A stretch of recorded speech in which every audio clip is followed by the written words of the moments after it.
Welcome back to Crisco's Corner, unfiltered commentary, not your truth, the real truth. And as always, thank you for your support.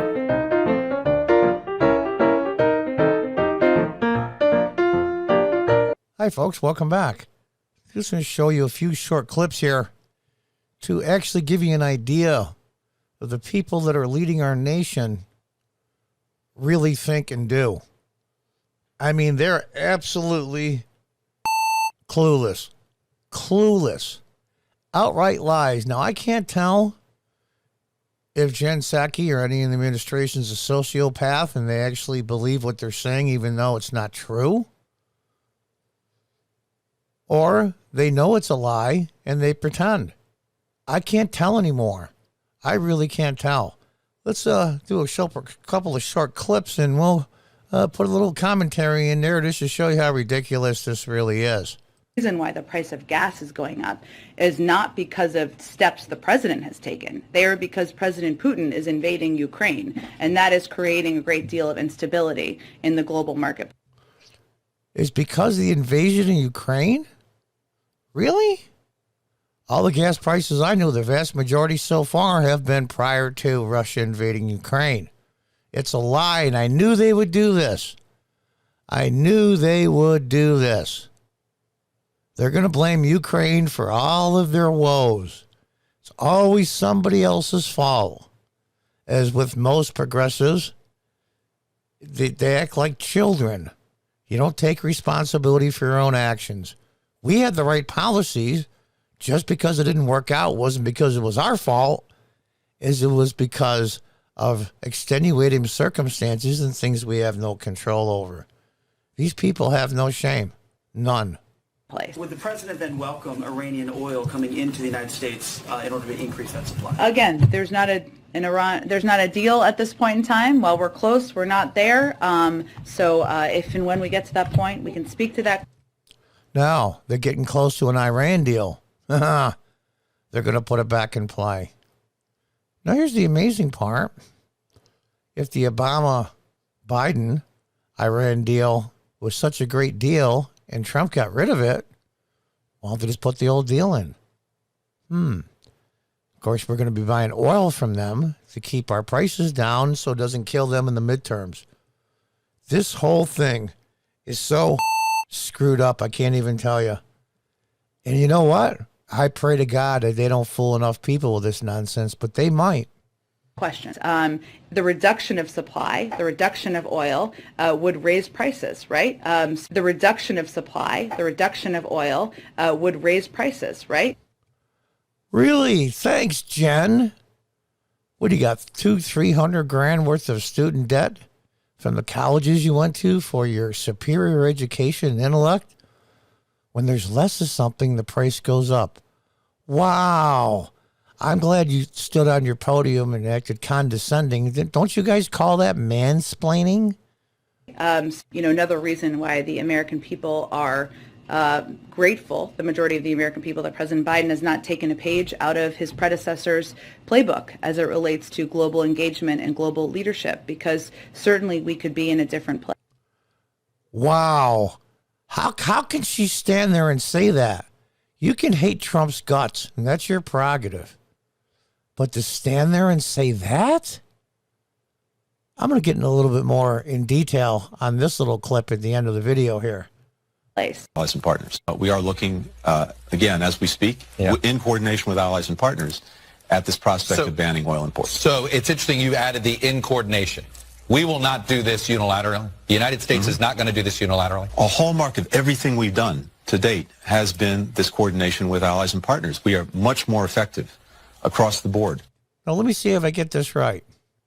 You want the United States to pay for almost everything. I'm talking about NATO and the Europeans.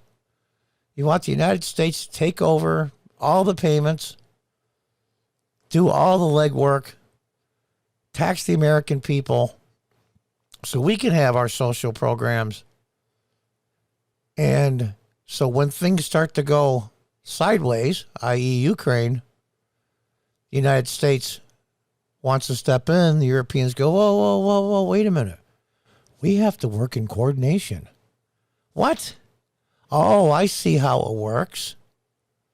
when the nuts and bolts of things, the money, the equipment, the troops, that's all our responsibility. But we don't get a say in the end. Isn't that interesting? And our say is much diminished.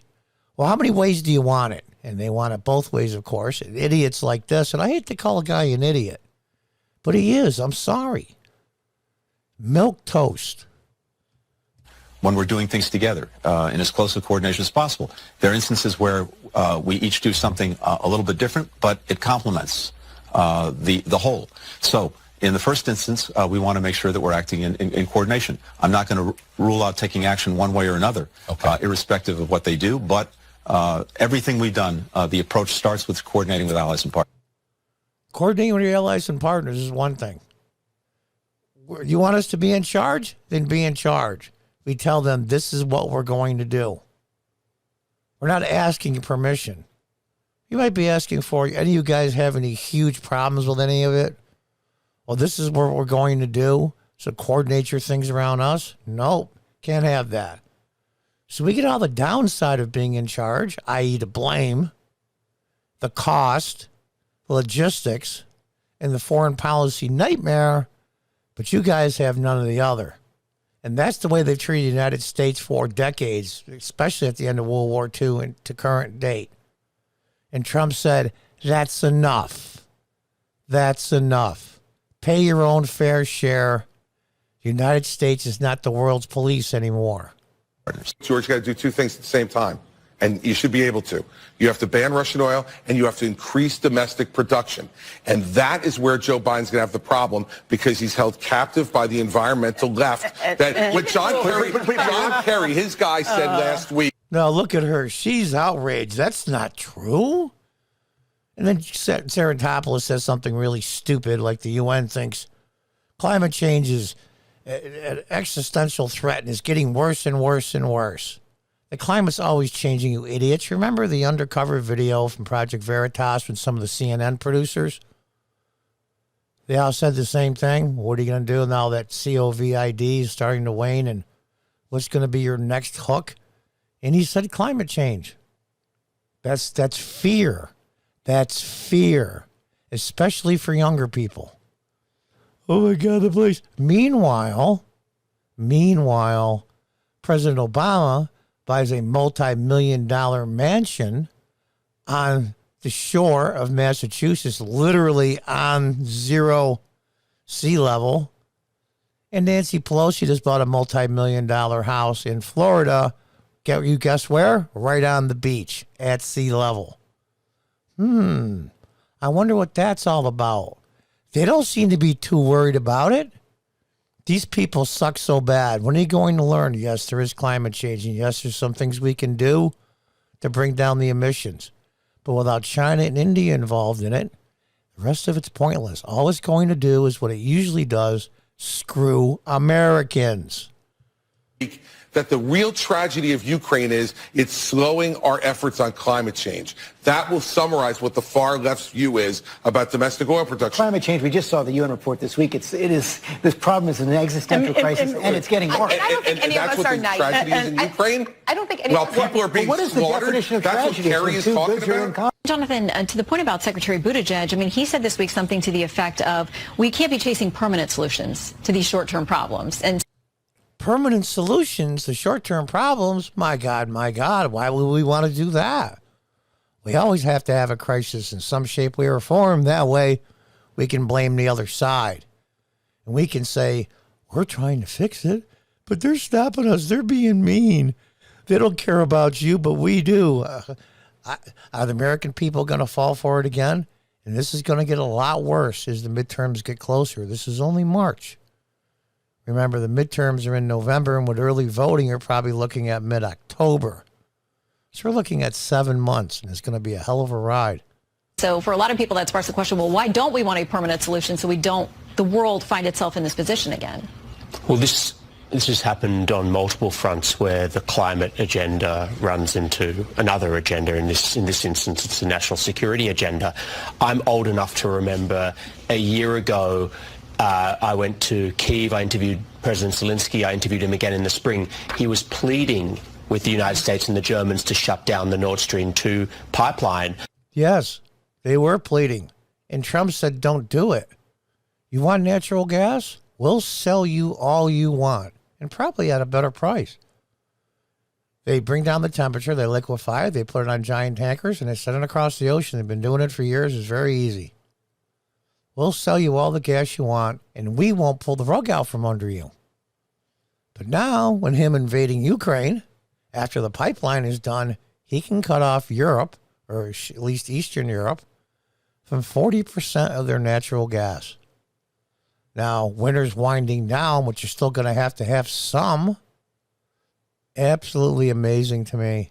Absolutely amazing. Trump said no, and they all said, you know what, President Trump, F you. F you. You're a monster. You're a cretin. You tweet too much. You're a jerk. We're going to do it anyway. And he went, okay. I'm old enough to remember being told by the US and the Germans it couldn't be done, that it was already completed, that it was essential so that the US and the Germans could cooperate on climate change. And we've learned in the last 2 weeks, oh, actually it could be done. And that you make choices. And these are competing priorities running headlong into each other. You know, another reason why the American people are grateful, the majority of the American people, that President Biden has not taken a page out of his predecessor's playbook as it relates to global engagement and global leadership, because certainly we could be in a different place. We could be in a different place. Let's see, a different place. How about this?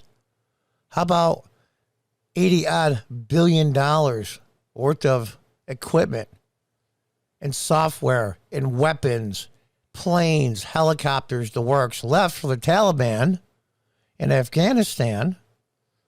Tens of thousands of Afghans are going to be dying shortly. A lot of them have already at the hands of the Taliban. 13 of our service members all killed at once with a terrorist bombing that killed over 100 Afghans. Now we've left close to 100. I believe it's 80-something, they said, Americans still left in Afghanistan that we haven't gotten out yet. And then the prestige. And then the tarnishing of American military supremacy. And our leader is a superpower. Completely trashed. Cutting off the pipeline. So futures in oil and natural gas 3-4 months ago would go way, way up, is why they're going up now. It has nothing to do with Ukraine. Allowing the pipeline to go from Russia to Eastern Europe, especially Germany. It's incredible to me. And then he invades Ukraine. Now let's see, let's do some quick calculating. Soviet Union invaded Crimea and took it over when Obama was president. Shouldn't say the Soviet Union, Russia. Russia has now invaded Ukraine under the Biden-Harris administration. Oh, we forgot one. The Trump-Pence administration, Russia did nothing. So this is the foreign policy, as she says, the American people are glad to have by a majority. What, 50.009? I doubt if it's even 35.